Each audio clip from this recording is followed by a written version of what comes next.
Hello Kako, I'm Chef Gooch and you're watching KTA Kitchens. So to start off with the roasted kabocha, we've got about 2 tablespoons of extra virgin olive oil, about a tablespoon of salt, a little under 2 teaspoons of fresh cracked black pepper, 1 onion thinly sliced, about 2 tablespoons of whole butter, unsalted, 1 piece of bay leaf, you got a teaspoon of curry powder, half teaspoon of turmeric, your half teaspoon of fresh thyme. We also got our 2 cups of whole milk, 1 cup of heavy cream, and our 2 cups of chicken stock. The first thing to do, and the funnest, is to clean it. I like to take a paring knife, get under there, and kind of pop out the pico just like that. Same with the back. Next up, and there's no way around it, it's a little bit hard. It's really hard to use like a vegetable peeler. You usually break the vegetable peeler before you get through the whole squash. So take a nice sharp knife, and just with small cuts, you're gonna start to take it off just like this. And once your knife gets in a little bit, you can pop it right off. So you're gonna go down, just kind of go all the way around. Once we've got our kabocha clean, sliced, and diced, we get into a bowl, add about a tablespoon of olive oil, salt, fresh cracked pepper. Remember now, fresh is best. Get it nicely coated. And meanwhile, while we're doing this, we've actually preheated our oven to about 375 degrees. We're gonna roast it. Take your regular roasting pan, cookie sheet, baking pan, whatever you got around in the kitchen is fine. Something that just holds it all together. Like so, lightly coated, lightly seasoned. We're gonna throw it in the oven. Roasting is gonna kind of develop these nice caramelly flavors, nice earth tones, something that goes really, really well with the turmeric and the curry. We're gonna throw it in for about 10 to 15 minutes. Every oven is different. I would say check it after about 8 to 10 minutes and go from there. You're just looking for some nice color. So we've had our kabocha roasting for about 10 to 12 minutes. There's some nice color. It's just barely cooked through. We're gonna let it rest off to the side now. So in a nice heavy pot here, we have some brown butter. So you just throw in whole unsalted butter, let it melt down, and on a medium heat, you're gonna let all those milk solids, all that white stuff kind of roast away. Once you got a nice brown color like that, we're gonna add our sliced onions.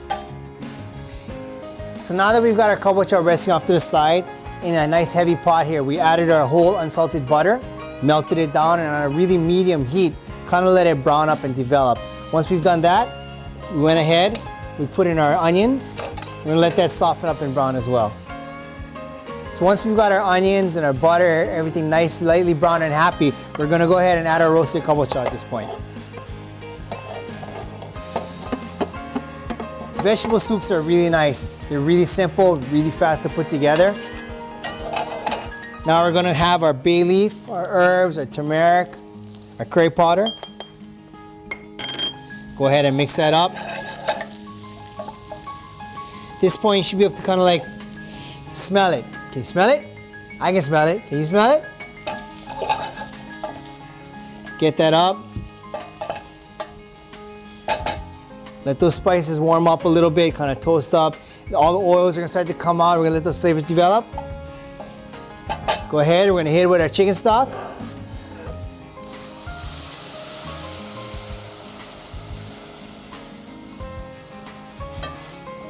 Just about 2 cups. We're gonna add enough liquid just to barely cover.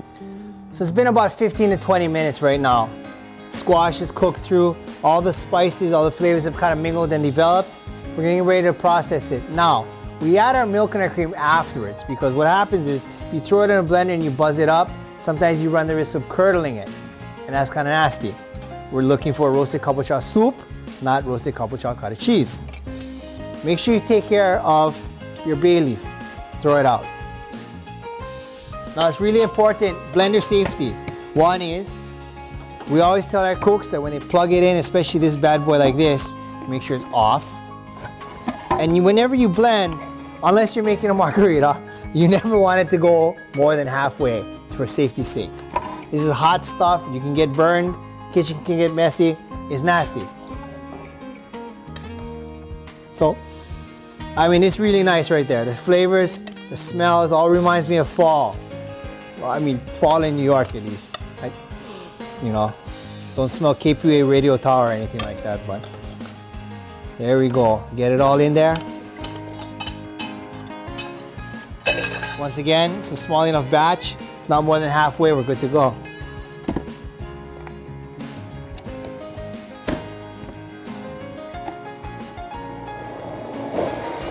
Once we have our roasted kabocha, nice and smooth, we're gonna go ahead and add it back into the pot.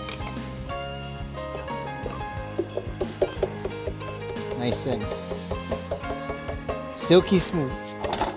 Go ahead, we're gonna add in our milk, whole milk. And at this point, we're not trying to cook anything else. We're trying to let the flavors marry, we're trying to let the milk kind of incorporate. It's gonna be a nice, beautiful golden color right about here. So it's only gonna take about 5 to 10 minutes. Remember, don't let your soup boil at this point. Simmer. The ideal definition of simmer is a lazy bubble.